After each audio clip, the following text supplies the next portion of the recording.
News na... Ginagawa ko ako. Kaya nga. Patay mo anak, maligo ka. Lamig-lamig dito. Oo, grabe. Papatayin ko yung heater kung nag-electric. Ano na? Ano? Parang good news siya man na hindi naman bad news, kaya lang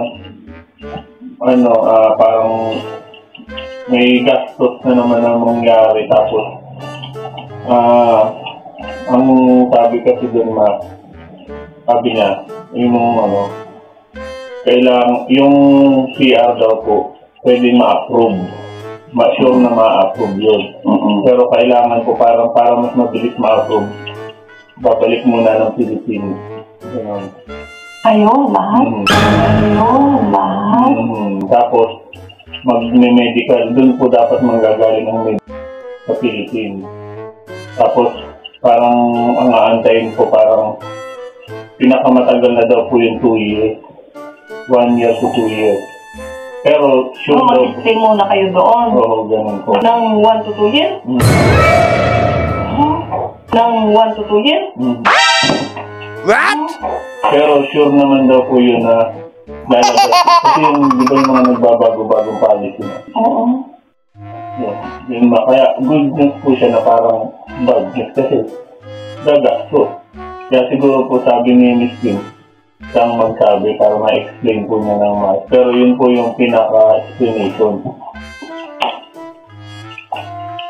Ano sa tingin mo, ma? Makasabay ka sa ito. Mas mapapabilis daw yun, ma, pag gano'n. Parang yung bibilangin yung length ng stay habang pinaprocess yung papel. Yung nire-review pala po, kasi na-process na po. Tapos ang gusto po kasi nila, magkakaroon pa rin kami ng record sa Pilipinas.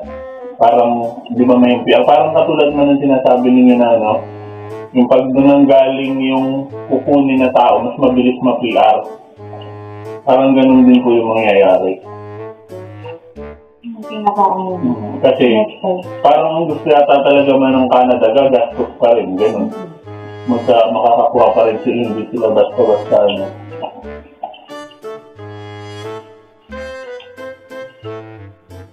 Ang pamatangin ninyo kung kukuha. Siguro one way lang naman yung makukuha, diba? Tapos pagbalik, yung sa kanya dapat maasikaso yung pita niya. Kasi mag-aaral siya, di ba? Kailangan ma-involve. Magaling ba ako doon? Magaling ba ako doon? Ba't sabihin mo kanila? Magkakasama tayo. Mag-aaral ka ulit doon. K-12 din naman na doon. Kaya hindi na problema yun sa'yo. Kasi K-12 na doon. Hindi po magbabago yung education. Paano ako? Siguro kaya yun nga po, ayun ang tanong ko sa inyo kung ano po yun. Kasi kung gusto mo kaso yung bahay kasi dito kailangan bayaran. Ang gusto ko sana sabihin mo, kung gusto mo dalawang option pwedeng ibenta na natin itong bahay, tapos pagbalik, saka tayo kumuha. Kasi kung solo lang kayo dito, tapos magbabayad pa kayo ng bahay, mas mahirap para sa inyo. Tapos parang, ikaw kung gusto mo mag-early retirement ka sa trabaho, gano'n. Tapos kung mabenta man ito, total parang gusto rin naman natin yung gano'n.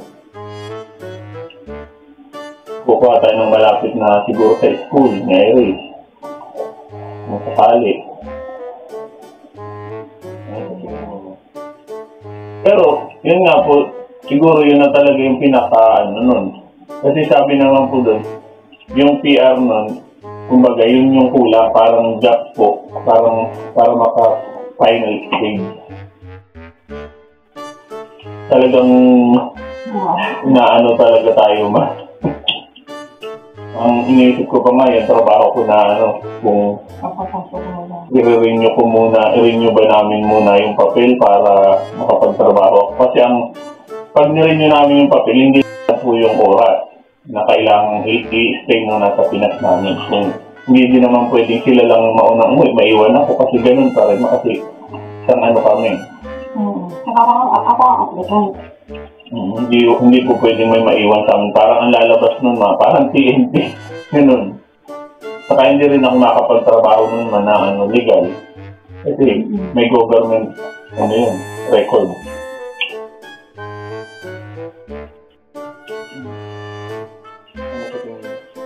Naiiyak ka. Ikaw ang naiiyak.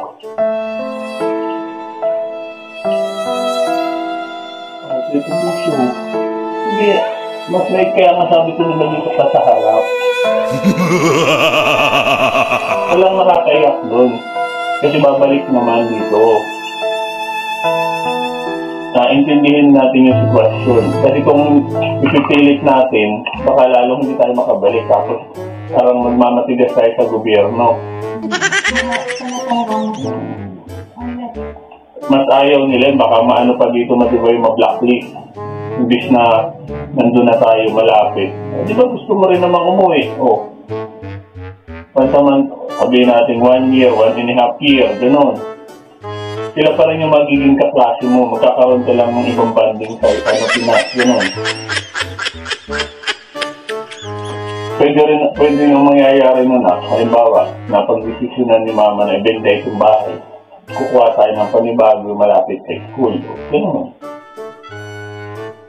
Ano sa tingin mo? Hindi ka naman dito namin pwedeng iwan. Sabi na bigla naman ako.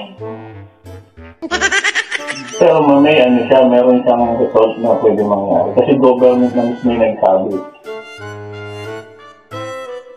You need to comply, follow pa rin sa mga. So, ano ang step na natin? Dito ka lang na. Ito ka muna. Balik ka dito kasi nag-uusap tayo kasi kasali ka rin dito sa usapan. Ano nga?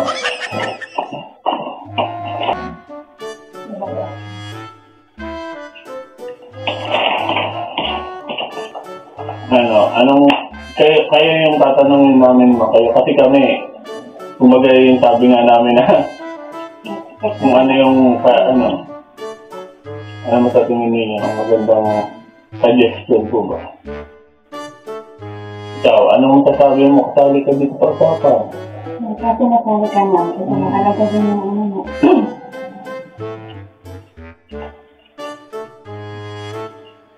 Sa atin yung lagi sinasabi sa inyo na tatanggapin lang natin ang maluwag para hindi po tayo. Siyempre, may disappointment po pero pag lalo natin isipin. Ibig sabihin, November ngayon, Magno-November. December mag-expire. After ng January. So, may 3 months ng extension. So, January, February, March, April, dapat April, mag-exit na. Ang maganda naman, baka mura ng ticket mo. Tapin ko muna yung Aaron. Pwedeng ibenta. Pwede na akong tuloy-tuloy na mag-retire lang. Pwede na sila mag-retire. At pwede rin akong bumalik anytime na. Or, pwedeng paupahan natin. Yung mga gamit natin, ilagay sa garahe. Pero, kung ibenta man natin, kasi marami itong mga abubot natin. Kumbaga, yung abubot, mabalik na bagay na natin yung magiging second month, benta o upa para tapusin natin ang usapan ng mabilis. Akala ko yung positive na Positive naman. Positive siya. Hindi yun ang decision. So kami naman, yung sa amin naman. Ikaw na, kung ano yung decision namin, baka may suggestion ka. Ito kung gusto namin marinig yung boses mo. Kami, nakausap ng social ka na, ako nga din yung social ka na. Tayo dito ng seryoso. Baka may sasabihin ka o nabigla ka ba? Yung expected, gano'n. Hindi ka ready.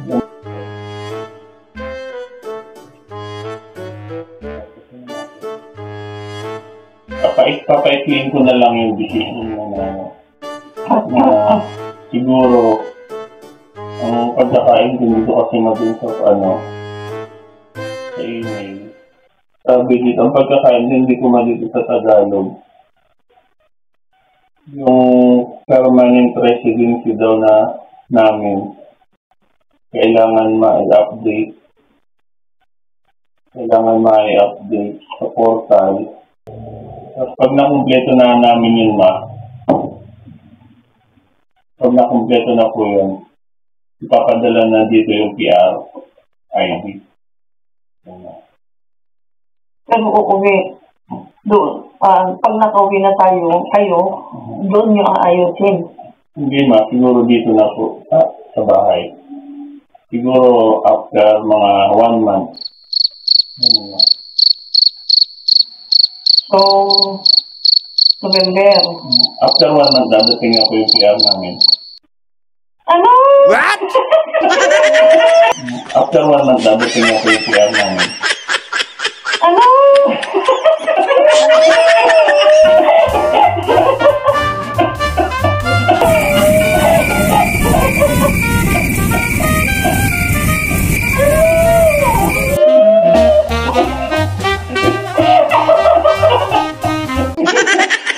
Ay,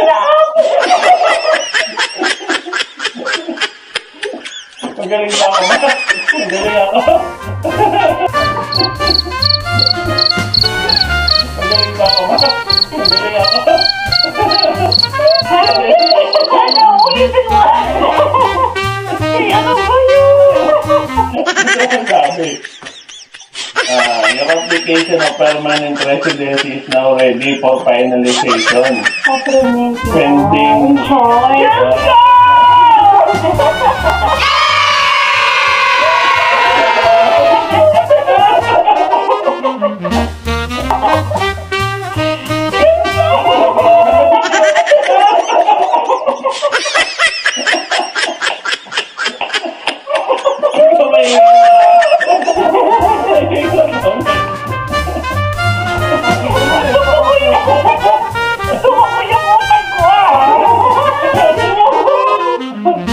Ano sabi mo? Sabi mo, ba't ka nabiyak? Magaling ako. Ulitin mo ba nga? May video dun, no? Narinig ko kanini. Ano? Gusto ko. Ayaw mo, may pakukulo naman kayo. Ay, ala, ang galing mo, ha? Ang galing mo. Ay,